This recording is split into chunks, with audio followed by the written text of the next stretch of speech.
Hello दोस्तों, welcome to our YouTube channel. आज के इस वीडियो में हम बात करने वाले हैं सीजी प्री बीएड 2023 के जो एग्ज़ाम हुआ है उसके सलूशन की। और दोस्तों आज की इस वीडियो में हम सबसे पहले आपको आंसर की भी बताएंगे और आंसर की को बताने के बाद हम उसको सॉल्व भी करेंगे, ताकि जिन बच्चों को सिर्फ आंसर की मैच करना है वो अपना आंसर की मैच कर लीजिए, और जिन बच्चों को उसका सलूशन भी देखना है वो अपना सलूशन भी देख सकते हैं। तो देखिए यहाँ पे अगर हम बात करें पार्ट नंबर 1 की, तो आपको मालूम है कि हमारा पार्ट नंबर 1 रीजनिंग से पूछा गया है। और रीजनिंग में हमको जो क्वेश्चन दिए हैं वो आप देख सकते हैं। अगर आपका क्वेश्चन पेपर हो तो वहाँ से आप इसको मैच भी कर सकते हैं। मैं यहाँ पे आपको बता रहा हूँ 1 बाय 1 करके।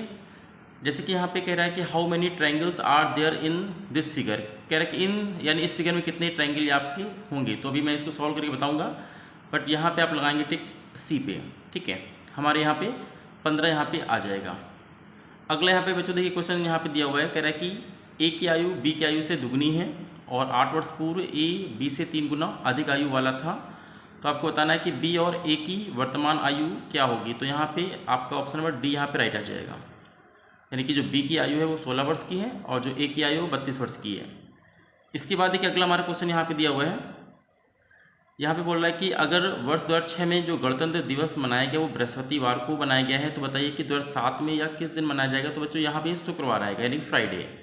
तो जो आपका यहाँ पे फर्स्ट वाला ऑप्शन है ये आपका यहाँ पे राइट हो जाएगा। ठीक है,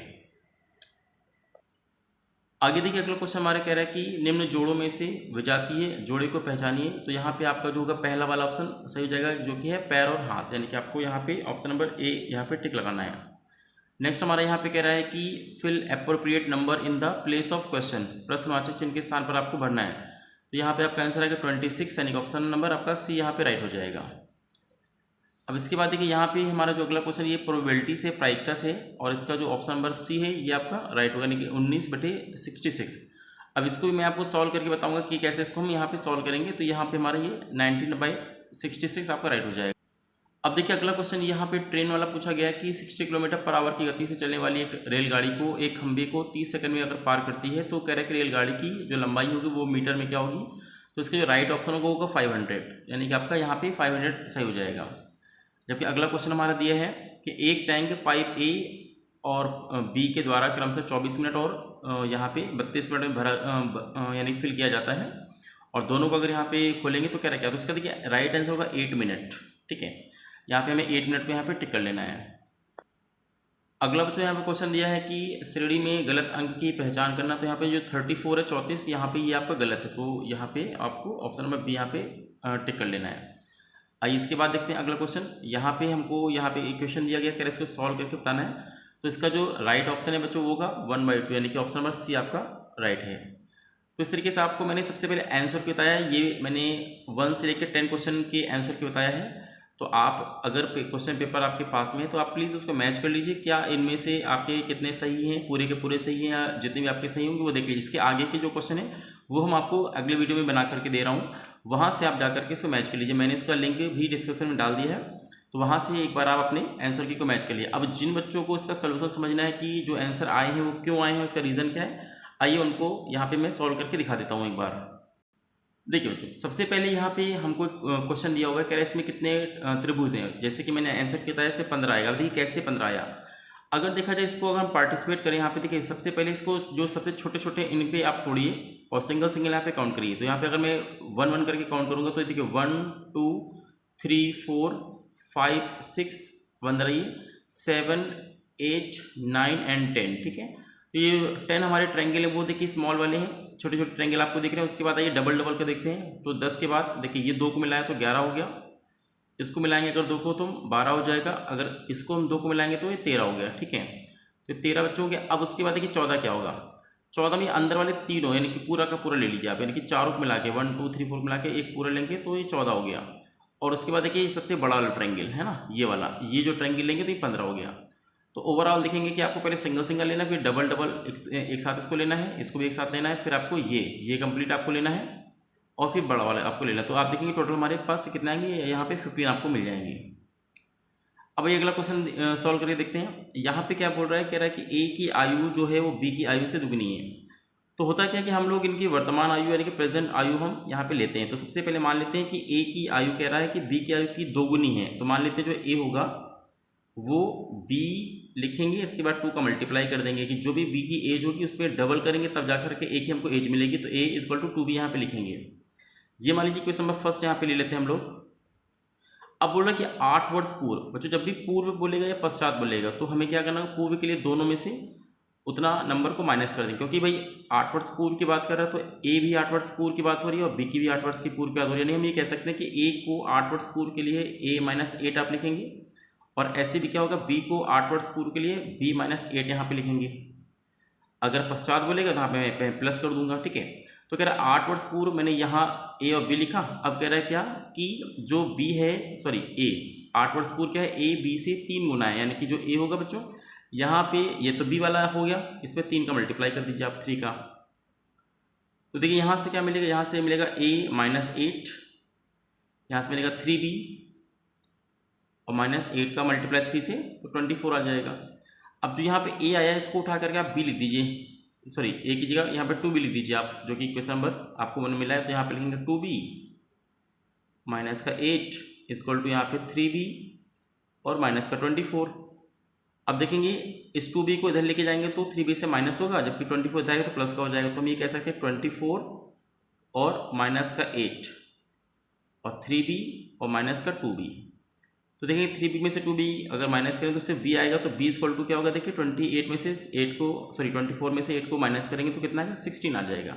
तो b हमें मालूम चल गया 16 का है, और क्योंकि भाई a जो है वो b का डबल है तो इसका मतलब ये होगा कि जो a होगा वो कितना होगा, 32 आ जाएगा। तो आप देख सकते हैं कि हमारा जो ऑप्शन आएगा कि वो बी, देखिए पहले बी का नाम आया है बाद में ए का नाम आया, तो बी का कितना हो गया 16 वर्ष हो गया और ए का कितना हो गया वो 32 हो गया। चलिए आगे अगला देखते हैं। अब देखिए ये हमारा जो क्वेश्चन है ये कैलेंडर पे बेस्ड दिया हुआ है। अब इसको मैं पहले आपको थोड़ा बेसिक बता देता हूँ, उसके बाद आप यहाँ पे आराम से इजीली इसको कर लेंगे। देखिए एक्चुअली में होता क्या है, आप सबको पता है कि किसी कैलेंडर में अगर आपसे कहा जाए तो बच्चों ये 365 डेज होते हैं, एक साल में 365 डेज होते हैं। लेकिन आपको पता है कि 4 साल के बाद क्या होता है कि लीप ईयर आता है, उसमें क्या होते हैं वो 366 हमारे डेज हो जाते हैं। लेकिन ये लीप ईयर आता कब कब है ये आपको देखना है। तो क्या होता है जब एक सेंचुरी कंप्लीट होती है, जैसे मैंने कहा कि 2100 या 2200 या यानी कुछ भी ले लीजिए, एक सेंचुरी कंप्लीट होने के बाद मान लेते हैं देखिए 2000, ऐसे मैं कहूँगा तो देखिए 2000 क्या होगा, एक लीप ईयर था, है ना, एक सेंचुरी कंप्लीट हुई। अब अगला क्या होगा, सीधे देखा जाए अगर सेंचुरी की बात करेंगे तो 2100 भी क्या होगा, देखिए एक लीप ईयर होगा, है ना। तो हमें क्या करना है, हमें याद रखना है सेंचुरी से पहले कि हाँ 2000 एक सेंचुरी क्या है, ये एक लीप ईयर है, और अगली सेंचुरी अब क्या है कि अब हर एक सेंचुरी में 4 ईयर आप ऐड कर दो। जैसे कि 2004 आपका एक लीप ईयर होगा, है ना, फिर 2008 आपका एक लीप ईयर पड़ेगा। तो कुल मिला के हम ये कह सकते हैं कि फिलहाल अभी देखा जाए तो 2006 मेरा कोई लीप ईयर नहीं है ना, यानी इसमें 365 डेज होंगे। और इसमें भी क्या है 2007 में भी क्या है कोई लीप ईयर नहीं है, तो ये भी 365 डेज होंगे। अब क्या हुआ कि यहाँ पे 2006 में हमारा जो 26 जनवरी था गणतंत्र दिवस, वो पड़ रहा है बृहस्पतिवार को। तो कन्फर्म है कि अगला जब फिर से देखिए 26 जनवरी आएगा तो 365 दिन के बाद आएगा, क्योंकि लीप ईयर तो है नहीं कि 366 दिन के बाद आएगा। तो मान लीजिए 365 दिन के बाद आएगा बच्चों।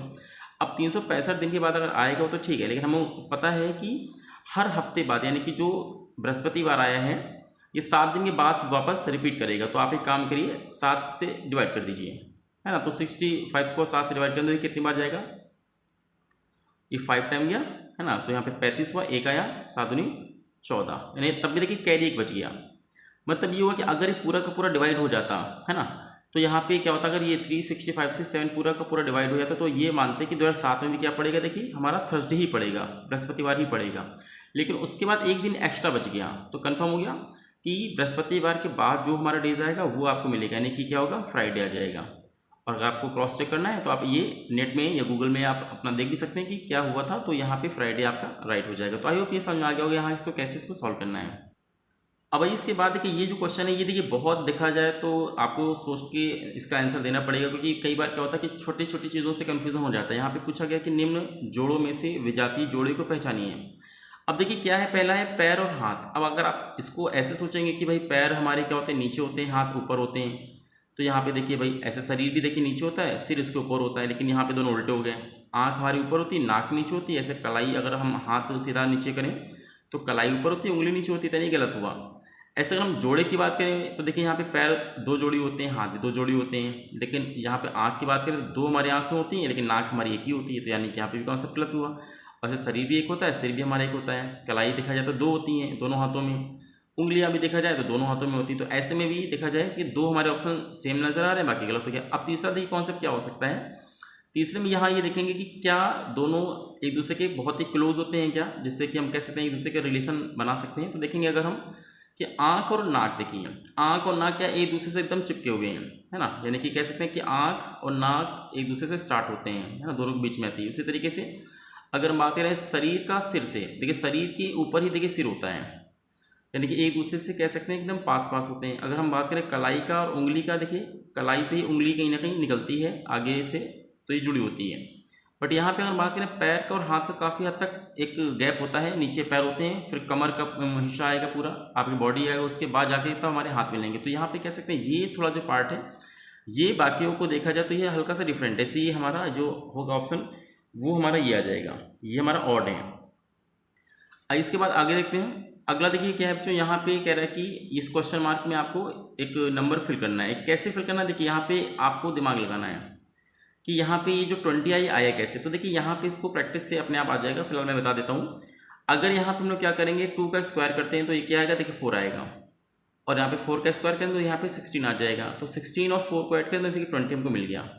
मतलब मुझे कॉन्सेप्ट समझाया कि क्या हम इस नंबर का स्क्वायर करके इस नंबर का स्क्वायर करके आपस में ऐड कर दें क्या। ऐसे देखिए यहाँ पे करते हैं तो 3 का स्क्वायर करेंगे, देखिए क्या आएगा 9 आएगा, और 9 का स्क्वायर क्या होगा, देखिए 81 आ जाएगा। तो अगर हम 81 में से 9 को हम ऐड करेंगे, देखिए क्या होगा, ये हमको 90 मिल जाएगा। यानी कि हमारा जो कॉन्सेप्ट है वो पूरी तरीके से सही है। इसका मतलब ये भी हम अप्लाई कर सकते हैं, 1 का देखिए स्क्वायर 1 होता है और 5 का स्क्वायर क्या होता है, देखिए 25 होता है। तो अगर हम दोनों को ऐड कर देंगे तो यहाँ पे कितना आ जाएगा, यहाँ पे 26 आ जाएगा।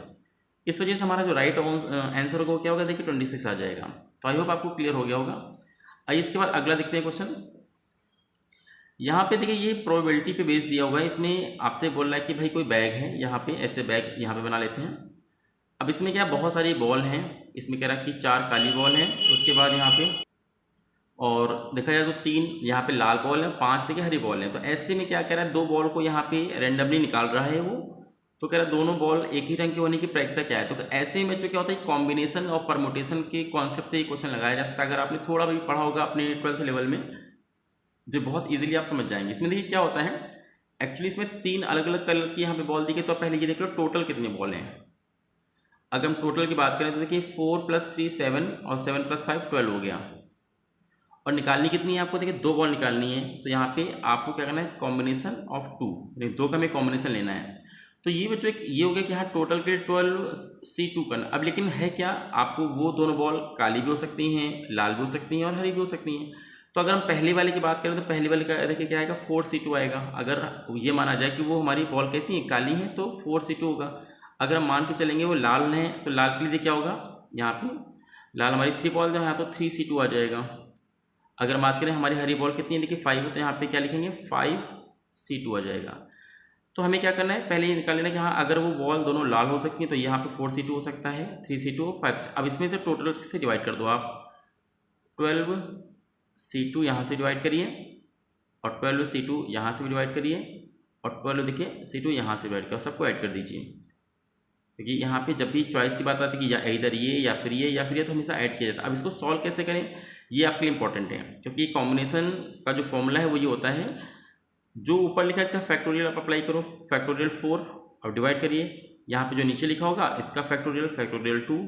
अब ऊपर वाले और नीचे वाले का डिफरेंस ले लीजिए। तो यहाँ पे 4 में से 2 का डिफरेंस लेंगे तो अगेन फैक्टोरियल 2 आ गया। अब डिवाइड करिए, देखिए ये मेन डिवीजन है, आप इसको यहाँ से सॉल्व कर लीजिए। अगेन फैक्टोरियल 12 आपका आएगा, डिवाइड करेंगे तो फैक्टोरियल 2 और 12 में से 2 को माइनस कर दीजिए। तो यहाँ पे क्या आएगा, देखिए फैक्टोरियल 10 आ जाएगा। ऐसे प्लस करके इसको भी वहाँ सॉल्व करना है कि फैक्टोरियल 3, ठीक है, फैक्टोरियल 3 यहाँ पे लिखिए, अपॉन में फैक्टोरियल 2 और 3 में से 2 गया तो फैक्टोरियल 1 और नीचे देखिए सेम आएगा ये। और ऐसे यहाँ पे कर लीजिए फैक्टोरियल 5, उसके बाद फैक्टोरियल 2 और फैक्टोरियल 5 में से 3 गया तो 5 में से 3 गया तो फैक्टोरियल 3 और यहाँ पे नीचे सेम आएगा। अब इसके देखिए कैसे सॉल्व करेंगे, फैक्टोरियल देखिए कैसे सॉल्व करते हैं आपको अच्छे से पता है। फैक्टोरियल किसी का मतलब था 4 फैक्टोरियल मतलब कि 4 × 3 × 2 × 1, ऐसा सबको देखिए सॉल्व करेंगे तो सॉल्व करके अपने आप हमारा जो रेशियो आएगा वो आएगा 19:66 हमारा ये रेशियो आ जाएगा, है ना। तो इससे आप इजीली यहाँ पे इस तरीके का जो कॉम्बिनेशन वाला क्वेश्चन है प्रोबेबिलिटी में इजीली आप यहाँ पे लगा सकते हैं। अब देखिए अगला क्वेश्चन यहाँ पे कह रहा है कि 60 किलोमीटर प्रति घंटे की गति से चलने वाली एक रेलगाड़ी की जो है एक खंभे को 30 सेकंड में पार करती है। तो कह रहा है कि रेलगाड़ी की जो मीटर में लंबाई क्या होगी। तो यानी देखिए मीटर में लंबाई में से पूछा है तो कन्फर्म है कि जो उसकी चाल होनी चाहिए वो भी मीटर प्रति सेकंड में होनी चाहिए। तो पहले तो एक काम करिए आप, जो 60 किलोमीटर पर आवर है उसको क्या करेंगे आप, पहले तो 60 से हम 5/18 का मल्टीप्लाई करेंगे तो ये किस में कन्वर्ट हो जाएगा, मीटर पर सेकंड में कन्वर्ट हो जाएगा। अब 6 से कट कर दिए तो ये 3 टाइम जाएगा और ये 10 टाइम चला जाएगा। तो हम ये कह सकते हैं कि हमारा जो रेलगाड़ी की स्पीड है वो 50/3 मीटर पर सेकंड आ गई। अब आपको ये बोल रहा है कि भाई पोल जो होता है वो बहुत ही छोटा होता है, उसको ये मान लीजिए एक छोटा सा पॉइंट ऑब्जेक्ट मान लीजिए। तो हमको सिर्फ यहाँ पे रेलगाड़ी की लंबाई पूछ रहा है। तो आपको पता है कि लेंथ बराबर क्या होता है, लेंथ बराबर होता है स्पीड इंटू टाइम होता है। अब आपको पता चल गया स्पीड हमारी कितनी है, 50/3 है और टाइमिंग कितना उसको लग रहा है, 30 सेकंड लग रहे हैं। तो यहाँ पे 3 से कट करें तो 10 चला जाएगा। तो 50 × 10 कितना है बच्चों, यहाँ पे आएगा 500।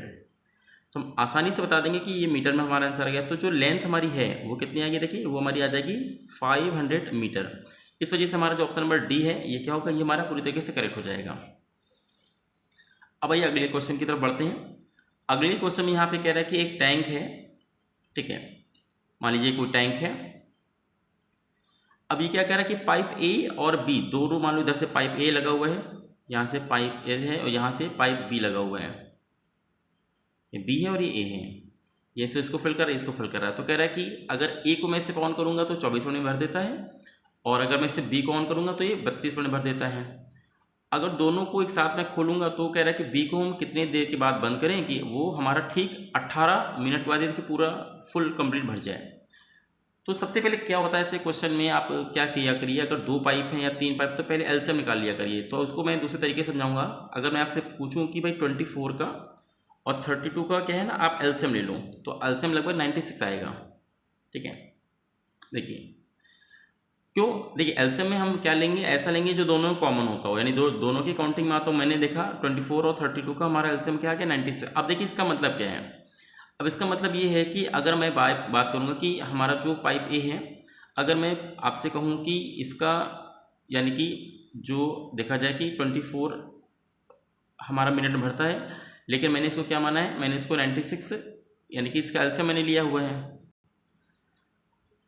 तो यहाँ पे क्या होता है कि देखिए अगर मैं बात करूँगा कि ए का जो पाइप था ए वाला वो 24 मिनट में क्या करता है, पूरी टंकी को भर देता है। तो क्या होता है ना कि पहले 1 मिनट में वर्क निकाला जाता है कि ए का 1 मिनट में कितना वो काम करेगा। तो देखिए अगर मैं एलसीएम को भी ध्यान ना दूँ, जैसा क्वेश्चन दिया उसके हिसाब से मैं काम कर रहा हूँ कि 24 मिनट वो पूरा भरता है, तो पक्का 1 मिनट में क्या करेगा, वो कहीं ना कहीं क्या करेगा 1/24 भाग भरेगा। ऐसे मान लो कि हमें टैंक को 24 बराबर पार्ट में तोड़ दिया, तो अगर 24 मिनट पूरा भर रहा है बेटा, तो यहाँ पे 1 मिनट में क्या होगा 1/24, तो उसका पार्ट भरेगा।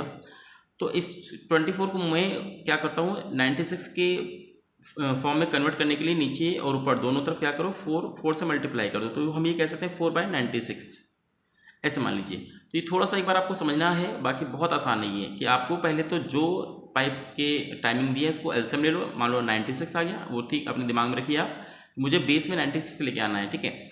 लेकिन अब देखो कि जो 24 मिनट उसको लग रहा है वो 1 मिनट में कितना भरेगा, तो 1/24 यहाँ पे 24 करेंगे। अब इसको एलसीएम के हिसाब से बनाने के लिए नीचे ऊपर मैंने क्या किया 4 से मल्टीप्लाई किया, तो देखिए 96 आ गया 4/96। इसका मतलब ये है कि वो क्या कर रहा है 1 मिनट में, मान लेते हैं 96, अगर मैंने कंटेनर के 96 पार्ट मैंने इक्वल कर दिए, तो क्या कर रहा है 1 मिनट में 4 पार्ट को वो फिल कर देता है। ऐसे मान लीजिए फिर से अब बी का अगर मैं पूछूंगा 1 मिनट में वो क्या कर रहा था, देखिए वो 32 मिनट में वो कंप्लीट फिल कर रहा है, भर रहा है। तो पक्का 1 मिनट में क्या करेगा उसको 1/32 मान लीजिए। अब ऐसे तो क्लियर होगा नहीं, तो इसको ये काम करिए, ऐसा कुछ करिए ताकि ये 96 बन जाए। तो मैंने यहाँ पे क्या किया 3 से मल्टीप्लाई किया नीचे और 3 से मल्टीप्लाई किया ऊपर, तो ये भी क्या आ जाएगा देखिए 3/96 आ गया। मतलब अगर मैं आपसे कहूँ सिर्फ ए को अगर आप ऑन कर देंगे तो क्या होगा, वो अगर मैंने पूरे टैंक को 96 बराबर पार्ट में ब्रेक कर दिया है तो 1 मिनट में वो 4 पार्ट को फिल करता है। इस वजह से उसको 24 मिनट लग जाता है भाई, 24 मिनट। अगर मैं बात करूँगा कि बी वाला क्या करता है, वो 1 मिनट में 3 पार्ट को फिल कर देता है। उसी अगर 96 में डिवाइड किया है तो 1 मिनट में वो 3 पार्ट को फिल कर देता है। इसलिए मैंने क्या किया, मैंने इसको अगर केवल बी को ऑन करके रखा है तो वो 32 मिनट ले लेता है भरने के लिए, क्योंकि 1 मिनट में अगर 3 पार्ट भरेगा तो पक्का 96 अपने पास पार्ट। आप कह रहे दोनों को एक साथ ओपन करो, ए प्लस बी बच्चों अगर एक साथ में ओपन करूँगा तो देखिए दोनों को ऐड कर दीजिए 4/96 और 3/96। तो देखा जाए अगर दोनों में ऑन करूँगा तो 1 मिनट में दोनों क्या करेंगे, 96 जो पार्ट था उसमें आप देखेंगे 4+7 यानी 4+3 यानी कि 7 पार्ट, ठीक है। तो अगर मैं दोनों पाइप को एक साथ ऑन कर दूंगा तो क्या होता है कि वो 1 मिनट में 96 के 7 पार्ट वो पूरा फिल कर देंगे। तो अब आप सोचो मुझे कुछ ऐसा दिमाग लगाना है कि 18 मिनट में ही पूरा का पूरा ये फिल हो जाए। तो ये काम ही करिए, मान लेता हूँ, देखिए वैसे तो मैंने इसको बकायदा सॉल्व किया, इसलिए मैं थोड़ा टाइम को शॉर्ट बचाने के लिए मैं आपको सीधे आंसर पे आता हूँ। मान लीजिए मैंने 8 मिनट तक दोनों पाइप को ऑन करके रखा, ठीक है। 8 मिनट तक मैंने दोनों पाइप को ऑन करके रखा। तो आप देखिए यहाँ पे जब 1 मिनट में क्या हो रहा है, 96 का 7 पार्ट भर रहे हैं, तो पक्का है 8 मिनट में क्या होगा बच्चों, 8 मिनट में क्या होगा, आपको 56 पार्ट भर जाएंगे, है ना भाई। इससे आप 8 से मल्टीप्लाई कर दीजिए। तो 8 मिनट में क्या होगा, यहाँ पे 96 के हमारे क्या होंगे, 56 पार्ट यहाँ पे भर जाएंगे। तो आप कह सकते हैं कि 8 मिनट में क्या होगा, हमारे 96 के 56 पार्ट भरें तो बचे कितना, देखिए 40 पार्ट हमारे बचेंगे फिर तो 96 में से। अब आपको पता है कि हमारा जो ए वाला पाइप था वो क्या कर रहा है, 1 मिनट में 4 पार्ट भर रहा है, तो पक्का हमारे पास 40 पार्ट बचे हैं। तो पक्का कितने टाइम लगेगी, 10 मिनट यहाँ पे लेगा सिर्फ अकेला ए, है ना, क्योंकि मैंने क्या किया 8 मिनट के बाद बी को तो बंद कर दिया। तो 8 मिनट के बाद अगर मैं बी को बंद कर दूंगा तो 56 पार्ट हमारे भर चुके हैं, बच्चे कितने 40 पार्ट। तो 40 पार्ट में हमने देखा कि जो ए वाला है वो 1 मिनट में 4 पार्ट भर रहा है, तो पक्का 40 पार्ट को 10 मिनट बोलेगा, तो 10 मिनट यहाँ से मिला और 8 मिनट यहाँ से मिला, यानी कि 18 मिनट में हम देखेंगे कि पूरे 96 हमारे पार्ट भर जाएंगे, यानी कि हमारी जो बाल्टी है या टैंक है पूरा फुल हो जाएगा। इस वजह से हमारा जो राइट आंसर है वो हमने क्या लगाया, यहाँ पे हमने 8 मिनट को यहाँ पे कंसिडर किया हुआ है। तो ये थोड़ा सा देखिए, पहली बार आपको अगर इस टाइप के क्वेश्चन बना रहे हैं तो थोड़ा सा समझने में टाइम लगेगा, अदरवाइज है बहुत आसान, ऐसा कोई इशू नहीं है। तो आपको आई थिंक ये समझ में आ गया होगा। चलिए आगे बढ़ते हैं नेक्स्ट क्वेश्चन में। अब देखिए इस क्वेश्चन में क्या है, यहाँ पे एक सीरीज दी गई है कि जैसे 3, 8, 15, 24 इस तरीके से दिया, कह रहा है कि इनमें से गलत अंक को पहचानना है। तो आप पहले सोचो सीरीज है क्या। अगर मैं बात करूँ, देखिए 3 से हम लोग क्या कर रहे हैं, यहाँ पे 8 के पास जाएंगे तो देखिए क्या हो रहा है, +5 करना पड़ रहा है ना। 3 में से 5 ऐड करेंगे तो 8 आ जाएगा। आगे अगर हम 8 से 15 जा रहे हैं, देखिए हमको 7 ऐड करना पड़ रहा है भाई। 8 में से 7 गए तो 15 है। अब 15 में से आगे जाएंगे, देखिए 9 हम ऐड कर रहे हैं, तो 9 5 15 में से 9 गया तो 15 + 9 24 होता है। इसका मतलब ये हुआ कि हम कहीं ना कहीं 5, 7, 9, 11, 13 इस तरीके से ऐड करना है। तो अगर हम आगे यहाँ पे जो क्या करेंगे, अगर 11 ऐड कर देंगे तो होना क्या चाहिए, यहाँ पे 24 + 11 35 आना चाहिए था, 35 आना चाहिए था, लेकिन यहाँ पे 34 यानी पक्का ये हमारा गलत हुआ है। इसलिए हमने यहाँ पे इसको टिक मारा है कि हाँ ये गलत है, क्योंकि हमसे गलत पूछ रहा है। अगर मान लीजिए सपोज 34 के अगर हम 35 मान के चलें तो पक्का इसमें 11 बार क्या 13 जुड़ेगा 13। अब देखिए 35 में से 13 आप जोड़ दीजिए, कितना आएगा 48 हमको, यानी ये मिल जाएगा वापस, ये एकदम सही है। और इसमें हम क्या करेंगे, देखिए 15 यहाँ पे ऐड कर दीजिए आप। अगर 15 यहाँ पे ऐड करेंगे तो देखिए 48 में से अगर आप 15 ऐड कर दीजिए कितना आ जाएगा, यहाँ पे आपका आ जाएगा 63। मतलब यहाँ पे हमको मालूम चल गया कि पूरी सीरीज सही है, बस यहाँ पे अगर ये 34 का अगर 35 होगा तो ये हमारा सब कुछ एकदम फुलफिल हो जाएगा। तो इस वजह से हम इसको यहाँ पे ओके कर देंगे। अब देखिए इसके बाद अगला क्वेश्चन है क्वेश्चन नंबर 10। यहाँ पे क्या बोल रहा है, यहाँ पे बोला है कि निम्न लिखित समीकरण को हल करो और सही उत्तर को बताइए। तो यहाँ पे सिंपल से देख लीजिए कि यहाँ पे भाई इधर LHS पार्ट लिखा है, ये हमारा RHS लिखा है। इसको सॉल्व करते हैं। देखिए 7x में से 3x को कम करिए, कितना आएगा 4x आ जाएगा यहाँ पे। अब 21 में ये माइनस का ये प्लस का है, तो 21 में से 13 को कम करिए तो देखिए हमारा साइन तो बड़ा वाला रहेगा। तो 21 में से अगर हम 13 को कम करेंगे तो कितना आएगा 8 आ जाएगा। अब यहाँ पे देख लीजिए, अब देखिए यहाँ पे 6x यहाँ पे लिखिए और यहाँ पे -16 है और ये आपका +7 है, तो बड़ा वाले का साइन माइनस आएगा। और 16 में से आप 7 को कम कर दीजिए, तो 16 में से 7 को हम कम करेंगे तो कितना आएगा, यहाँ पे 9 आ जाएगा, 9 है ना। तो यहाँ पे कितना आ जाएगा, ये 9 आ जाएगा। अब उसके बाद देखिए क्या है, इस 4x को इधर लेके आएंगे तो और इसको इधर ले आइए, तो हमारा देखिए माइनस का 9 इधर आएगा तो प्लस का 9 हो जाएगा। तो प्लस का 9 और माइनस का 8 इक्वल टू यहाँ पे 6x तो पहले से ही था। अब 4x को इधर लेके आएंगे तो क्या आएगा माइनस का 4x। अब 6x में से 4x को माइनस करेंगे तो ये आएगा 2x आ जाएगा। और यहाँ पे 9 में से 8 गया तो 1 आ जाएगा। तो कंफर्म होगा कि x की जो वैल्यू क्या आएगी वो हाफ आ जाएगी, 1/2 आ जाएगी। इस वजह से हमारा जो भी समीकरण को अगर हम हल करेंगे तो हमारा आंसर देखिए क्या आएगा, वो आएगा 1/2 आ जाएगा। तो इस तरीके से मैंने आपको एक एक क्वेश्चन को देखिए मैं यानी कि आंसर की मैंने बताया, प्लस आपको सॉल्व करके मैंने बताया। तो आई होप आपको क्लियर हो गया होगा। बाकी इसके आगे के जो क्वेश्चन है देखिए मैं उसके लिए अलग से आपको वीडियो बना के मैं दे रहा हूँ, वहाँ से आप जा करके चेक कर लीजिए और आप अपने एक आइडिया आपको लग जाएगा कि यहाँ पे कितने राइट आंसर हैं और कितने आपके मार्क्स आ सकते हैं। तो अगर आपको वीडियो अच्छा लगा तो प्लीज़ लाइक ज़रूर करिएगा और अगर आप पहली बार आएँ तो प्लीज़ सब्सक्राइब करिएगा। ताकि आपको आने वाले टाइम में हर टाइप की जो वीडियोज़ हैं हमारे इस चैनल में एग्ज़ाम से रिलेटेड आपको वीडियो मिलते रहेंगे, जो कि सोल्यूशन हम यहाँ पे प्रोवाइड करते हैं। तो मिलते हैं अगले वीडियो में, तब तक के लिए बहुत बहुत थैंक यू।